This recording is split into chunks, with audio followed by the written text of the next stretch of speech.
What's up, guys? We're here. Welcome back to the channel. So today I'm bringing you a brand new build to the channel. Now, Toxic Ring was really cool and all, but I really wanted to find kind of like my own league starter and just something I would really enjoy playing through brand new leagues in Path of Exile 1 because of the new timetable of every few months we're going to get PoE 1, then PoE 2. So I really wanted to find something that was different from what I normally play, which is Lightning Arrow, and then what my friends play that I play with all the time. And that's what he was playing, was Toxic Rain. So I just did his build, which was great. So after much deliberation, we settled on Trickster, Mines, in particular Exsanguinate Mines. But to start off, it is going to be Explosive Trap, which is crazy fun to play. So today we're going to be talking about Explosive Trap into the mine, so trap/mine build, and this is by far way more fun than I ever would have thought. Trickster was really cool. It kind of leans on the side of, you know, the rogue type characters, in my opinion, even though we're kind of spellcasty in a way, but it is really fun. So I'm going to go over everything that you guys have here. I also have a POB for you and just kind of breaking everything down. Everything from leveling all the way through, guys, and just kind of what we did here, which is just fantastic. So I'll link that down below. So to start off, we started with Explosive Trap. Now, Explosive Trap is very straightforward. We'll put this in here. It is a very straightforward skill. You get this right in the beginning of the game. You just throw it on a trap, and when an enemy runs over it, it explodes. Okay, very easy. And then there's a delay. If nobody runs over it, then there's just a timer. It delays after. But Explosive Trap will literally carry you all the way through the game. It is fantastic. Super fun to play. So Explosive Trap is fantastic. Now, once we get done with Explosive Trap, then we move into Pyroclast Mine, which I'll throw here. Pyroclast Mine is what's going to carry you all the way through the rest of the campaign. And again, you just throw these down and then they'll blow up, and eventually we get a set to where they explode whenever you move, which is fantastic. So the mines are just great, right?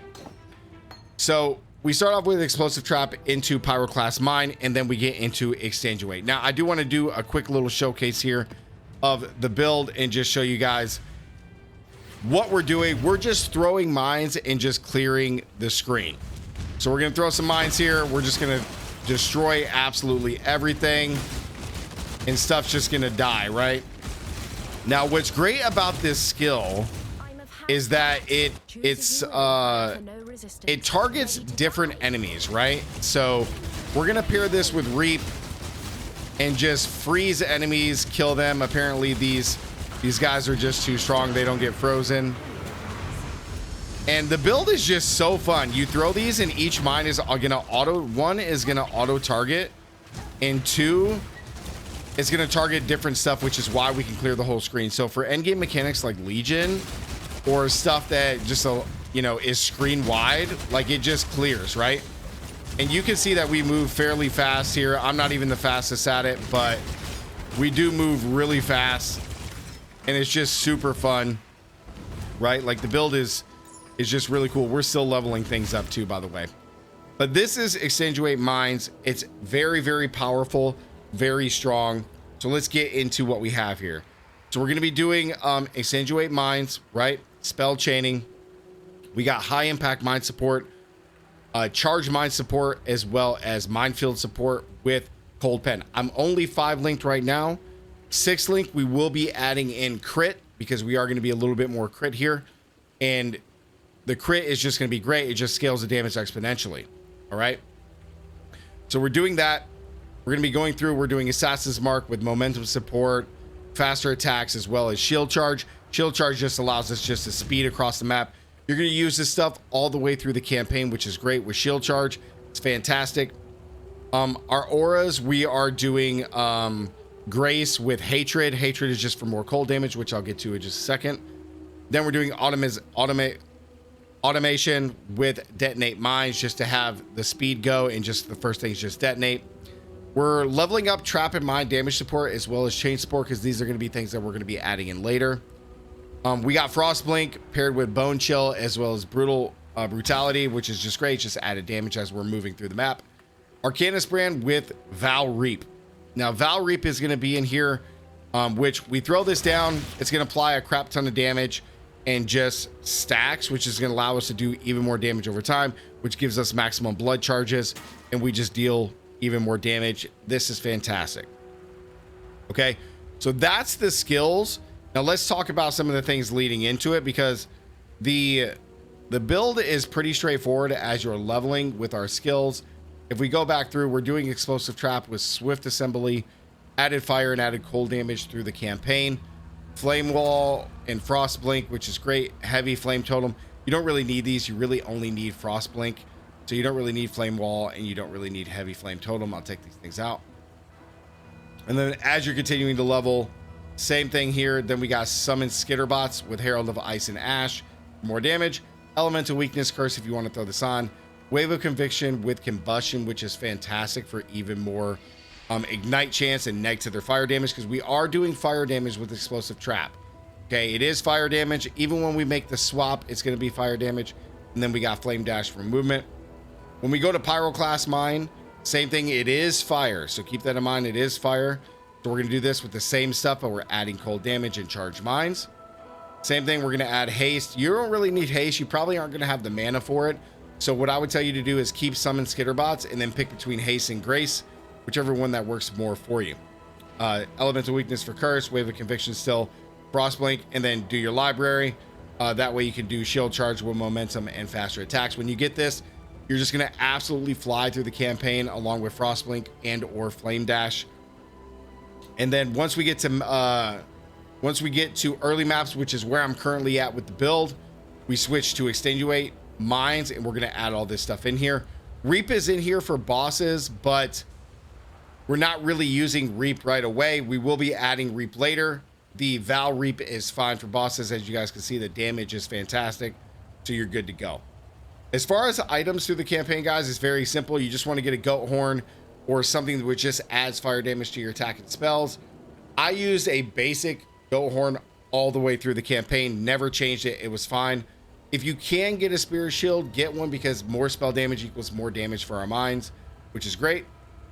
And then as you get into early maps, then we have all the items here. The main things that you want to get, though, is your heat shiver. You want to get heat shiver here because we are going to be switching and converting all of our cold damage over as extra fire damage and freezing enemies. So even though there is no like straight base damage on here, it's all physical. Excuse me, we're not swapping cold to fire. We're swapping physical to cold because we want to freeze. So heat shiver is a huge amount of damage here. And then Harim Sorrow goat hide gloves changes 100% of physical damage converted to cold. We're going to be freezing everything, freezing the bosses, and just dealing crap a ton of damage. These gloves are impeccable. Now, one thing about this build is it does cost life. So you see my life, it costs life, but I do have regen, and that is going to be the Kitsaru Topaz Ring. We regenerate 3 life per second per level. So I'm 75, so I regenerate 3 life per second per level. So it's a crap ton of life regen that I have. So that's why I'm able to kind of just spam these and just go through, and you'll be fine. Like, have this ring, you're good to go. Now, if you don't want to do this ring, you could just do something else that has like regenerated life on it if you want. It's probably not going to be as effective, but you should be good to go. But those are the 3 uniques that you're going to need for the build, and it should just carry you all the way through, just no problem whatsoever. Outside of that, it's pretty basic gear, guys. You want to have a scepter with increased elemental damage. The biggest thing here is we want to add +1 level to all physical damage skill gems. So we need that on our main weapon and our offhand, on our shield, which is great. I don't have it on the shield yet. I do have it on my main hand. And then other than that, everything else is pretty much evasion / ES bases. So we're doing a hybrid base. So you just want to get the maximum amount here as you're continuing to level. Same thing with your boots. Same thing with your amulet. You want to get strength and dexterity here just to help offset. Same, you want the +1 level to all skill gems if you can get it. And then in all your other gear pieces, you just want your reses and life. Just kind of balance this things out. Very, very easy to do. Very, very cheap gear. It's very easy to get all of this gear. None of this stuff is super expensive at all. So even my base gear coming out of the campaign is very, very cheap. Like I think maybe I spent like maybe 20 C on this entire get up. So it's very important to get this stuff early on. So that way, when you go to make the migration over at the end of the campaign, you are good to go. Passive tree. Passive tree is pretty straightforward here. It is going to be pretty much the same through the entire thing. So we come over here to the tree and we go to leveling. This is going to carry you all the way through, guys, and just show you what you need to take as you're going through the campaign. All the way up, all the way to level 50, or what is this, 70. And then this is where we're going to make our change after this. Be mindful of your life mastery here and whatnot. Make sure that you're paying attention to that with your chest piece. But this is going to carry you all the way through the campaign. It's fantastic. And then once you get into early maps, this is where we're going to be at. We're throwing in a bunch of mine and energy shield masteries here. All the mines and reservation masteries. This is just going to help you with the, all the costs of your skills, because as you guys can see with my reservation, like I only have 159 mana, but Exsanguinate does cost life and not mana, so we're good to go. And I have the 3 auras with the hatred, grace, as well as the automation, which is fantastic. Otherwise, everything else is easy cost. 18 mana, shield charge is 9, 30 mana for Assassin's Mark on bosses or elites that you guys struggle with, and then Frostblink, no problem. We just fly through the map. Super easy to do, and you just destroy everything. Like even on this elite, like I have to throw a couple, but it's not terrible, right? Like it's not awful to do it. This map sucks, by the way.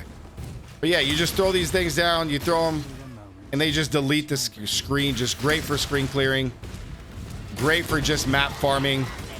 It is fantastic. I will be coming with an updated guide for my Atlas tree. I did just a basic one, but man, thing is just super easy. We just look at that. We just leveled, get a helmet here. All those guys die. It's just super fun, man. It's such an easy build to play.